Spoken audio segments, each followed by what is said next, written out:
Well, hello. We're back again. I guess I should say I'm back again. Anyway, I wanted to discuss and continue to do some reviews of some flashlights that I thought were valid for everybody's everyday carry. And I also am starting down a little bit of a rabbit hole of leaving the brand OLIGHT. I had a lot of affinity for them. They were definitely my first foray into nicer LEDs. And that seems to be a common thread for a lot of people in the flashlight world. But I wanted to start showing folks what some other options were. They're just too many straws on the camel's back, and it finally broke. So I'll end up going into that in more detail in longer videos, but the next few will kind of start hinting at that. This one is about these two. This is the OLIGHT S1R2. Granted, it's the orange and black colorway, and this is actually a deep carry pocket clip on it that's kind of custom. And this is the Acebeam Tk16. I believe this is a Mark II. Maybe it's just Tk16 AL because it's aluminum. Anyway. It's kind of Acebeam's competitor in size and specs.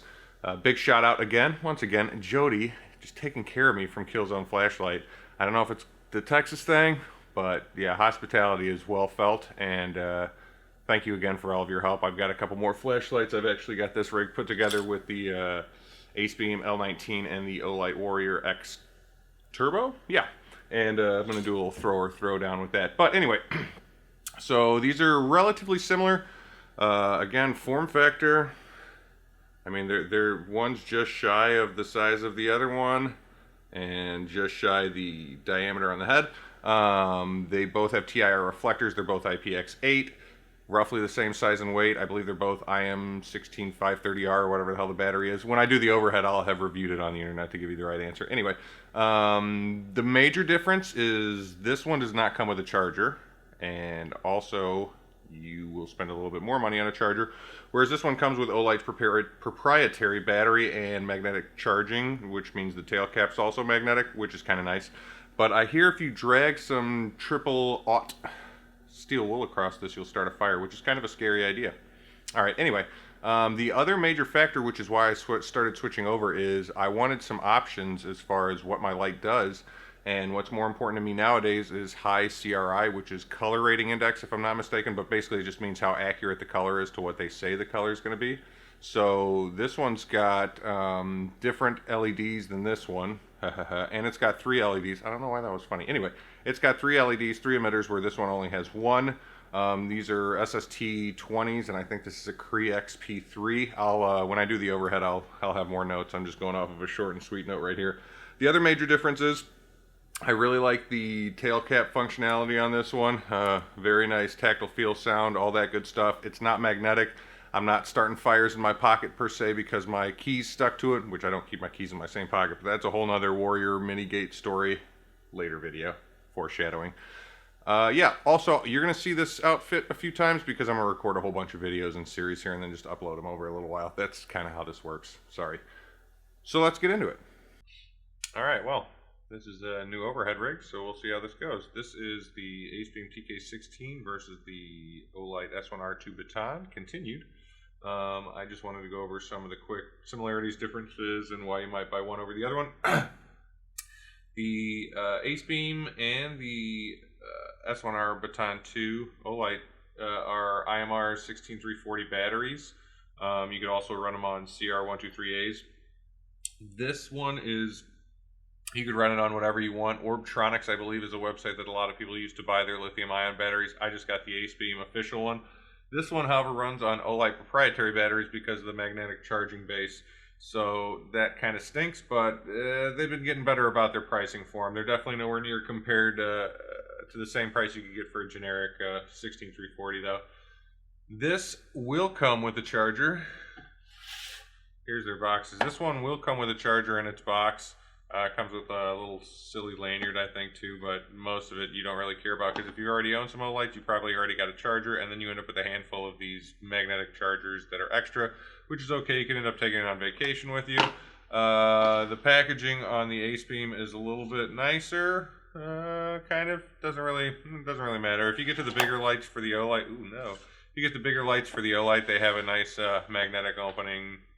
Neodymium earth magnet opening box, which is pretty nice. Anyway, this does come with a charger. This does not. So you're looking at spending another $15 for a 2-bay or $30 for a 4-bay charger, but once you've bought a charger, you're good. It also offers some cool services such as grading batteries, so you can see if it holds the capacity that they say it's supposed to from the manufacturer, and you could also set it up to store the batteries, so it'll charge them lithium ions to about 50%, which is the capacity they like to hang out at if you're not going to really use them, and they're recommended to store outside of the light. So this one functions on a non-magnetic tail cap operation, and this one has a magnetic charging tail cap. So it's kind of cool too, because if you want to use this for working on stuff like your car, you could magnetize it to the bottom of the hood while you're in the engine bay, for instance. This does have a side switch operation, and I've actually been running the battery, so it's probably going to turn orange in a second because it's roughly around 50%. The tail switch on this Acebeam, though, is really nice tactical. Even though it's not magnetic, that might be for the better based on the recent findings with the Warrior Mini, and you know, if you carry any of the other bigger flashlights in your pocket. I guess the M2R Warrior and the Warrior Pro would probably be the only ones, and M2R Pro or whatever the hell the models would probably be the only other ones you carry in your pocket that could accidentally turn on. This one has you could probably do a two-way carry. I'm sure you could flip this pocket clip upside down. This is the deep carry pocket clip though, and I kind of like carrying my flashlight lens up. I'm guessing you could flip this one around too, but it's not as functional because it looks like this end of the clip needs to go into that recess, and it didn't fit the other way if I remember correctly. This one does have a copper option that you could buy pretty much whenever if it's in stock from your favorite supplier, which I'd recommend Killzone flashlights. This, however, does have a copper option, but good luck finding it for a price that's not exorbitant because it was very limited edition and it's discontinued. They both offer Moonlight Modes, one of my favorite. You just hold it on, boom, that's in Moonlight Mode. See, it didn't even blind you when I showed it at the camera. And this one, same thing, hold it on, and it's in Moonlight Mode. The nice thing about this one's memory mode is if I hit the button again, it'll go back into memory mode. If I hit the button again on my Acebeam, it's going to go into low. This one also has an eco mode, so if you hit the button, I believe it's 10 times, it'll switch the mode that it's actually operating in. And if you run it on a different battery, I believe both these will start running lower performance ratings for lumen output and run times and all that good stuff.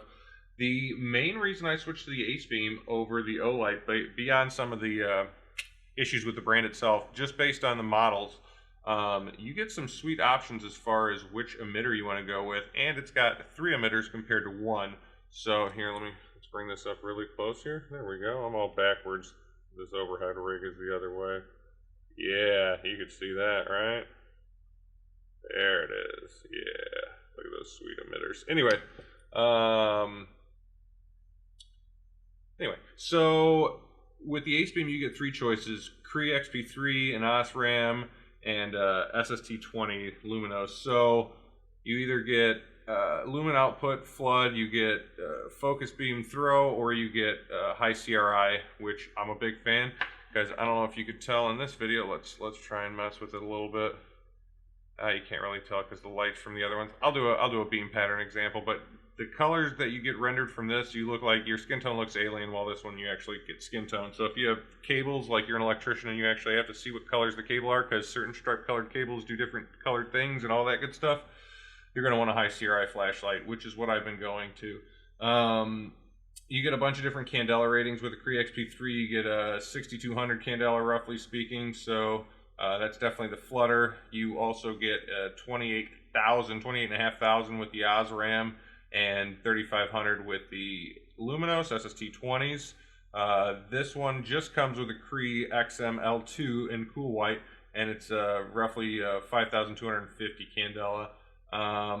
Again, 158 meters if you're going with the lumen output of 1800 with the Cree XP3s, 338 meters with the OSRAM at 1300 lumen, or the 118 meter 1250 lumen with the SST20s.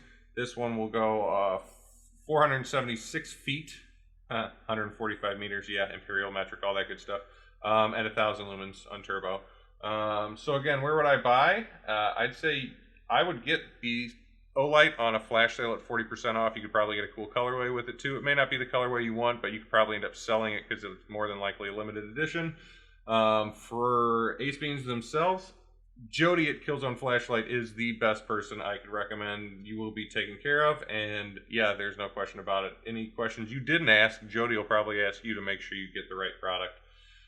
This one has a $63 MSRP. You could probably find a 10% off coupon and end up getting it for quite a bit less.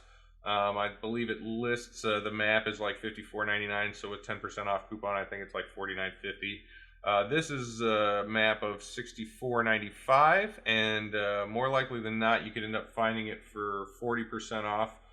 With a 10% off OLIGHT 10 discount that's always running, it'll be $58.50, roughly speaking, $58.46, I believe. And it's even less if you get it on a flash sale or third party. It'd be like 40% off. So what's $650 times 4? $24, $25, $26 off of $65. So we'll call it $40 roughly. So if you're just getting into higher end flashlights, not necessarily a bad choice. If you actually kind of want some options and you don't necessarily care about cooler colorways, definitely go with the Acebeam. Yeah, let's check out some beams. All right, now for some beam shots. The white backdrop is a 4.5 foot wide seamless white backdrop, but the lens is zoomed in a little bit, so we'll call it 4 feet wide. The spot that I'm going to be putting my hand up at to shoot the flashlight at the backdrop is about 8 feet, and the camera itself is about 16 feet from the backdrop. So I'm going to start with the S1R2 baton. And let's make sure it's in low.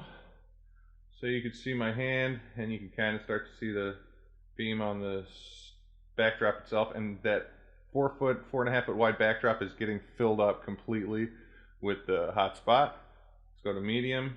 Definitely some more visibility, high, cool, and turbo. Oh yeah, blow it out, baby. Okay, cool. Now let's go to the Tk16. You'll notice the temperature's a whole lot warmer.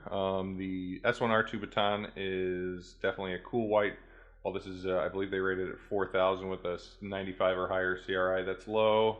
Oh, nope, there's low, medium, high, and let's go turbo. Oh yeah, again, blowing it out. And I'm gonna go stand up here.